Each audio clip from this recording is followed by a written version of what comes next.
Hello and welcome to Design Dispatches, where every week we talk to people across the design community about how they're coping with lockdown and how they got to where they got to. And this week, in a Design Dispatches special, I'm delighted to welcome two people: Charlie Casely-Hayford, the English fashion designer, fundamentally menswear, who at the age of only 22 set up his own eponymous label in 2008 with his father Joe. A journey that's taken him from Dover Street Market to a relatively new shop in Chiltern Street in London, which was designed by Sophie Ashby and Studio Ashby, who's his partner, who also joins us. She set up her own studio when she was 25 in 2014. Charlie, Sophie, welcome both. You were both early achievers. Also, though, I love the fact that Charlie, your tailoring and your menswear is often described as English sartorialism and British anarchy. And Sophie, you've described your own taste and approach as cosmopolitan eclecticism. I guess there's an overlap, but how did you meet, and how different are and were your tastes? Well, we actually met on a blind date, which was arranged through a mutual friend. But I think our tastes are really aligned, aren't they? Yes, sort of grossly so. I think sometimes people find it a bit much, but when we worked together on Charlie's store, and when we kind of worked together on the house, which I do encourage Charlie's participation in, we do seem to be aligned most of the time. Yeah, I think in terms of the way we both design, it's a similar process, and in terms of inspiration, I think we feed off of each other. So. It feels like a natural synergy. It's interesting because interior design and fashion, there are overlaps and there are differences. And both of you, it seems to me, having seen your work, have a wonderful eye for detail. But I wonder whether the trigger or the inspiration is bigger picture and you realise that through detail, or whether detail is often the trigger that leads to the bigger picture. Which way around is it? Well, I would say it's probably the bigger picture, and we had quite different upbringings, but I think they were both quite eclectic and not traditional, and weren't necessarily linear. So there were an abundance of quite different aspects to our lives, I guess, that influence us, that aren't necessarily naturally aligned, and that's what shaped our design philosophy, because I think we both share that. Yeah, I think I moved around a lot and lived in lots of different places and countries, and Charlie's parents are such aesthetes and so culturally rich and knowledgeable that they gave Charlie and his sister such a extraordinary childhood experience of the world, and the places that they visited on holiday were very much not like trying to learn how to surf flapping around on the beach. It was sort of walking around amazing galleries and palaces and things. So yeah, I think we both had lots of opportunities to be inspired growing up, and then we both studied history of art at university, so I think that might have something to do with it as well. Yeah, no, I read that. You at Leeds and Charlie, you at the Courtauld. How important is art, broadly speaking, for your work and in your kind of broader cultural life? I mean, do you collect extensively?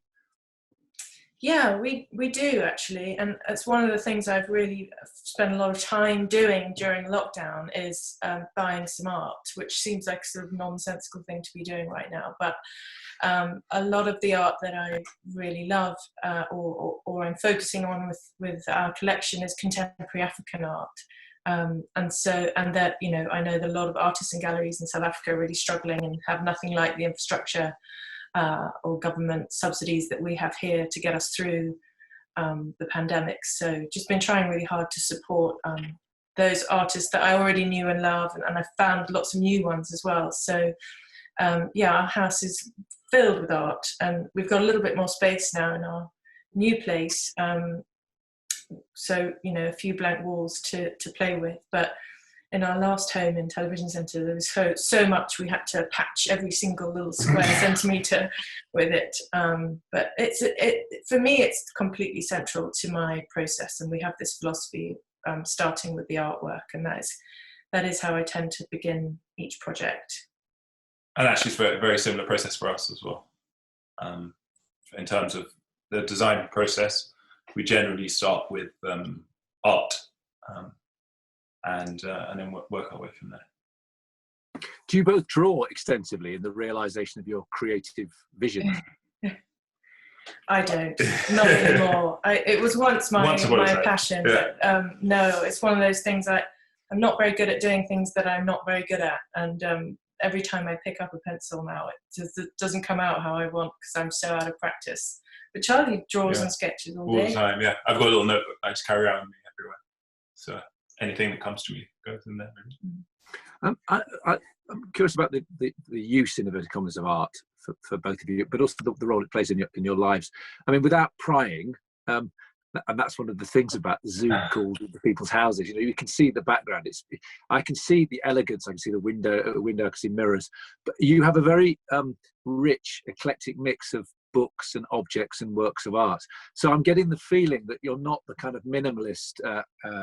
It's not a minimalist approach to your own living space where a work of art is given a massive wall on which to breathe and there's nothing else around it. How does it fit into the interior design of your personal space?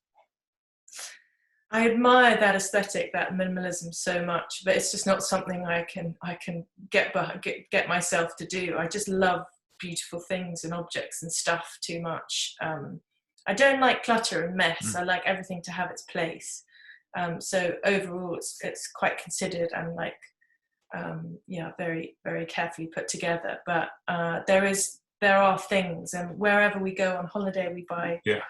You know, it would not be uncommon for a box of ceramics to be following us back to London from Italy or wherever we've gone to. So I think they just bring me so much joy, objects, and they all have a memory, and especially ones that we've brought together. And Charlie came, when I met him, all he really had was tons of suits, tons of Red Sox t-shirts, a couple of paintings and some sculptures and books, and you know, his things even bring me joy because I just think it's so, I don't know, there's something really touching about like a sculpture he's had since he was a teenager that he made at school. That, you know, objects just have such weight. Charlie, what about inspirations for you in your past? I mean, your relationship with your father is obviously critical. I mean, you know, you set up the label together in 2008. Was he your first major inspiration as a fashion designer? Yeah, very much so. And still is. I think we had a really interesting relationship because a lot of the time we were like brothers rather than father and son. But I was obviously always in awe of him and learning from him. But he studied history of art as well, actually, and had a wonderful knowledge of art and architecture and culture, as does my mother. So, as Sophie kind of mentioned earlier, we just kind of grew up in this world from a very young age, where we were kind of forced to go to art galleries when we were like 5, 6, 7, and I remember distinctly like really hating the experience as a young kid. But some of those, in fact, a lot of those memories have stuck with me, and I'm so glad that my parents kind of coerced me into going to these amazing exhibitions around the world when I'd rather be, I think, in my early teens chilling on a beach or something. And my parents would always make sure that we would go embrace the local culture. And that's just played, I guess, an integral part in who I am today. But I just didn't really realize it at the time. When did you feel you found your own voice? I mean, I don't want to get too Freudian about this. Metaphorically kill our antecedents. But when did your own voice emerge, did you feel? Where did you feel it's probably when I was at St. Martin's. Because sometimes I struggled at home because my parents were so aware of everything that it was sometimes hard to experience things for myself because they knew more about music than I did, and every genre of music, and they knew more about contemporary culture than I did. So it was quite a different experience to a lot of my friends. So when I got to St Martin's, I was surrounded by all these people who were trying to find out who they were, and I became fascinated with the idea of identity, and then that was really where I started to I guess create my own path, and then it began from there. That is it's such a wonderful encapsulation of what good education should be about, which is to find out who you are, to find out your own identity, and in relationship to it yourself and other people. What did you learn at your education was at St Martin's and then the Courtauld? I'm curious with creative people, not just what they learned through their formal education, but what they learned they didn't need or what they didn't want to do or be.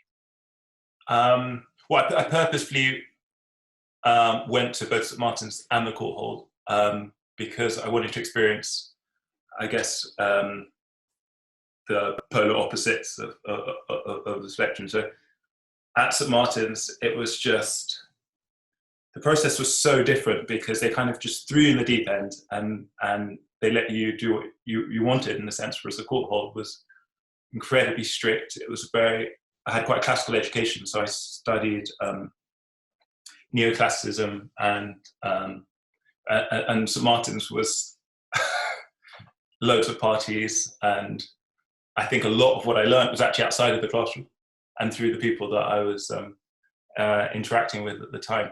So I think I was able to work out what I didn't want and what I did by playing the two off with each other, in a sense.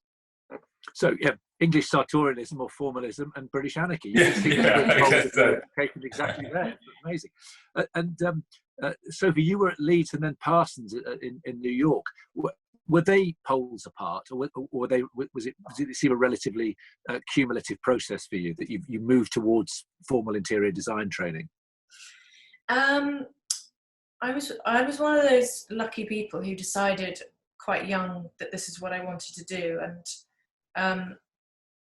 whenever I speak to interior designers, it seems we all had a similar trajectory, which involved moving quite a lot as a kid, and this understanding of home and how important it is. And I just kind of developed this real connection to spaces and interest in property as well, because we would, wherever we were going, I often went with my parents to look at houses, and they did a little bit of kind of domestic level developing and doing places up and selling them on and stuff. So it was something that was a part of my consciousness from a young age. So before I went to university, I thought that I wanted to do interior design, but I didn't want to do a vocational course just in case I changed my mind. So I studied history of art, which I loved. Unfortunately, unlike Charlie, I think I was a bit more perhaps typical of a teenager going to university, and to say didn't really give it my all would probably be about right. I had a really good time and didn't really try hard enough, despite being really kind of engaged with particular modules and things I was learning about. And so it was only when I went to Parsons, which was in my second year of uni, I went during the summer to do a summer course.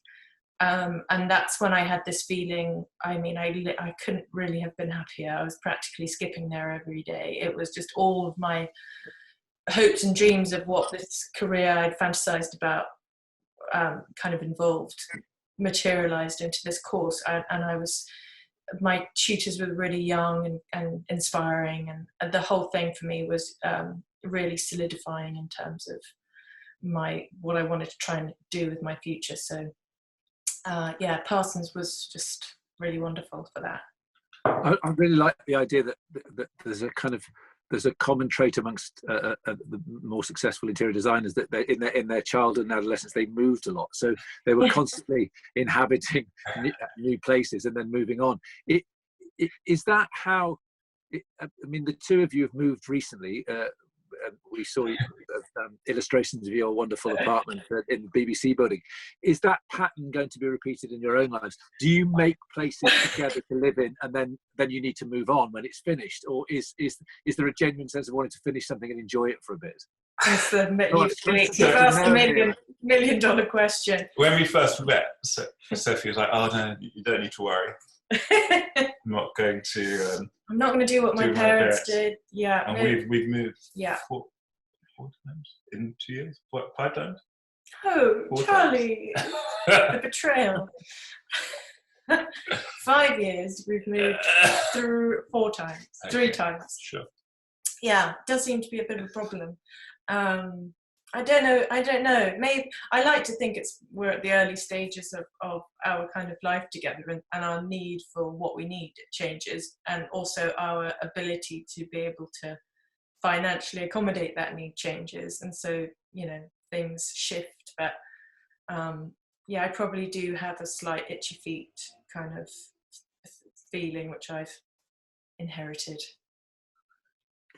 Do you both dream of a place that you have conceived and had built from scratch, that it becomes every aspect of it's your own, or do you like working in terms of your placemaking and also perhaps in your broader creative lives with things that exist and respond to them? It's interesting. I mean, it could be both, but I wonder what lies at the heart of that. Do you dream of the blank canvas with an interior and a bit in a building?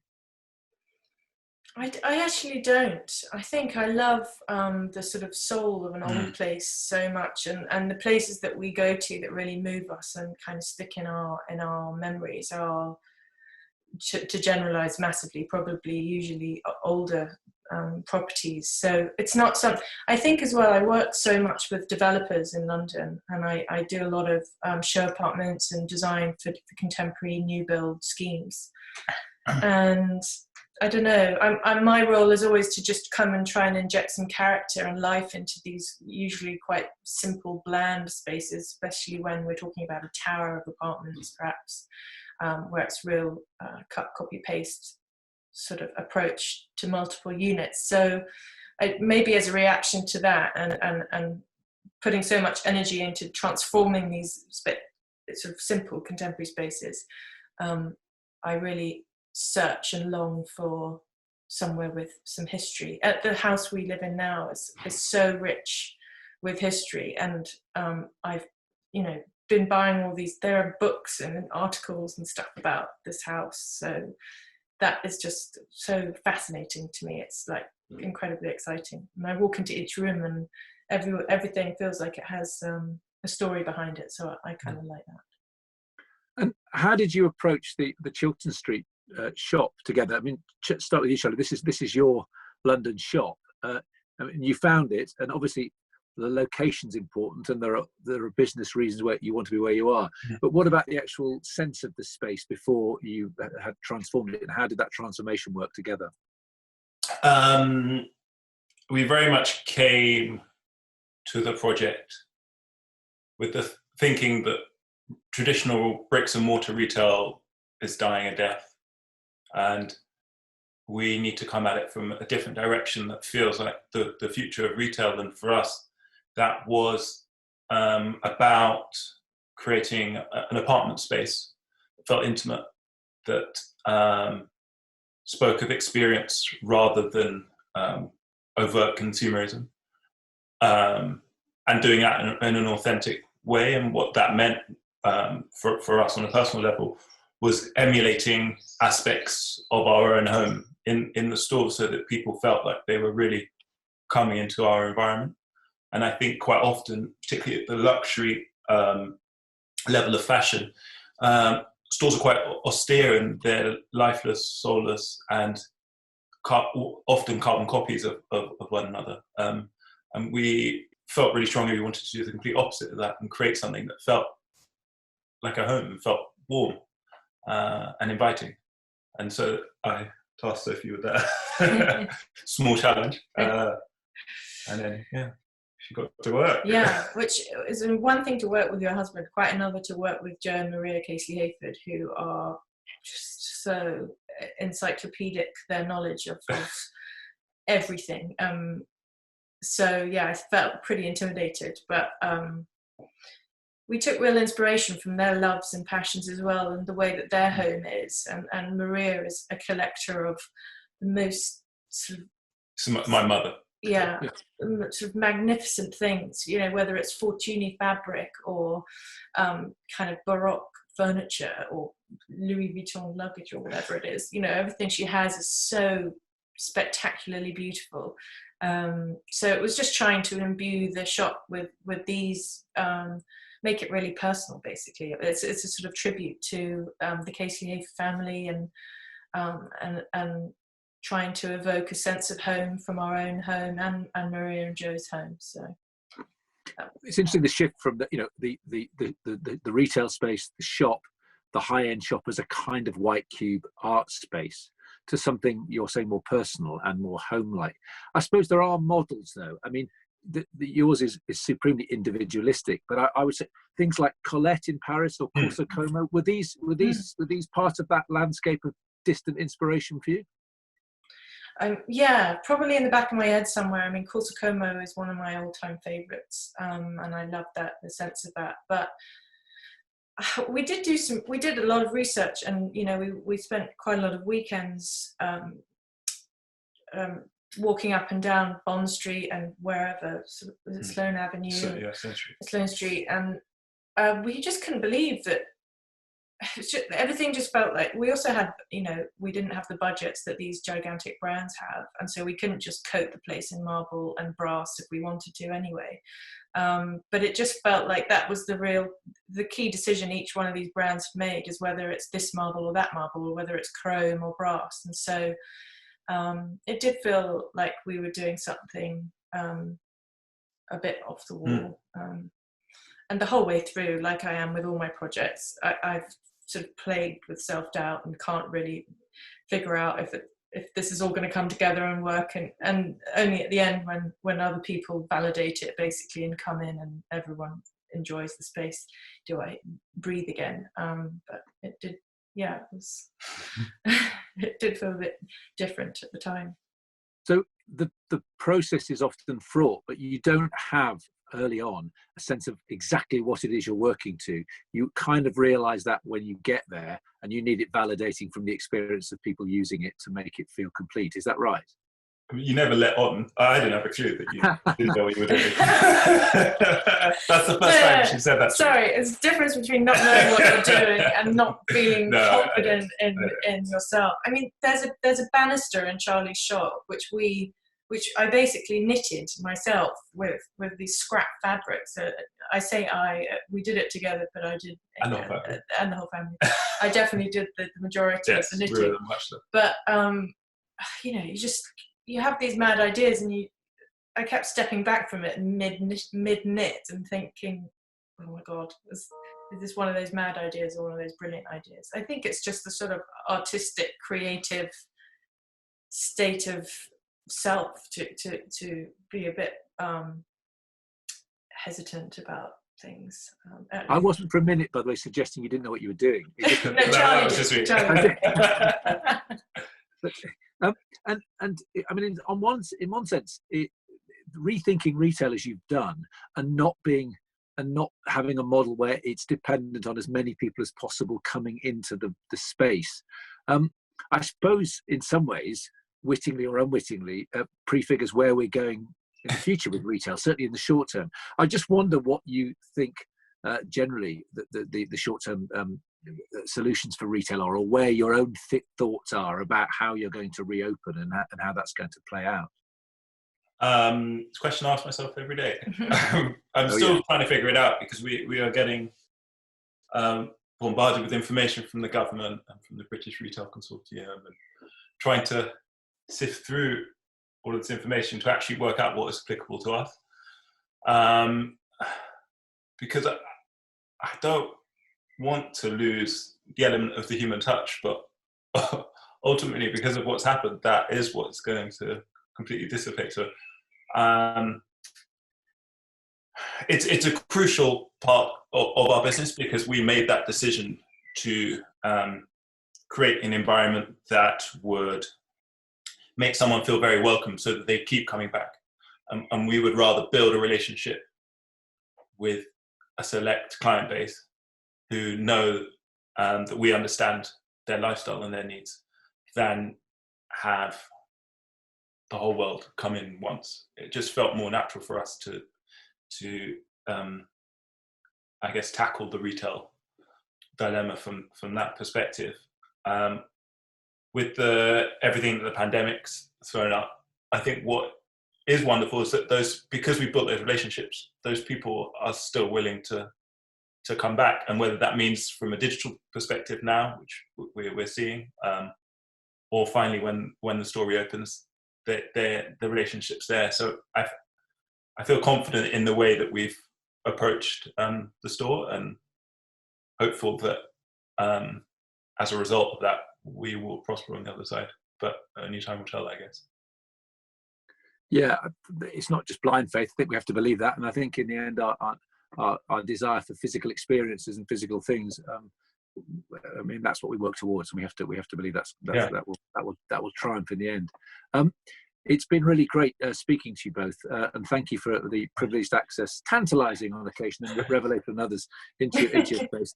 And Sophie, you're taking over the Design Museum's Architecture Fridays throughout the month of June, so double thanks to you. But Charlie, Sophie, thank you both.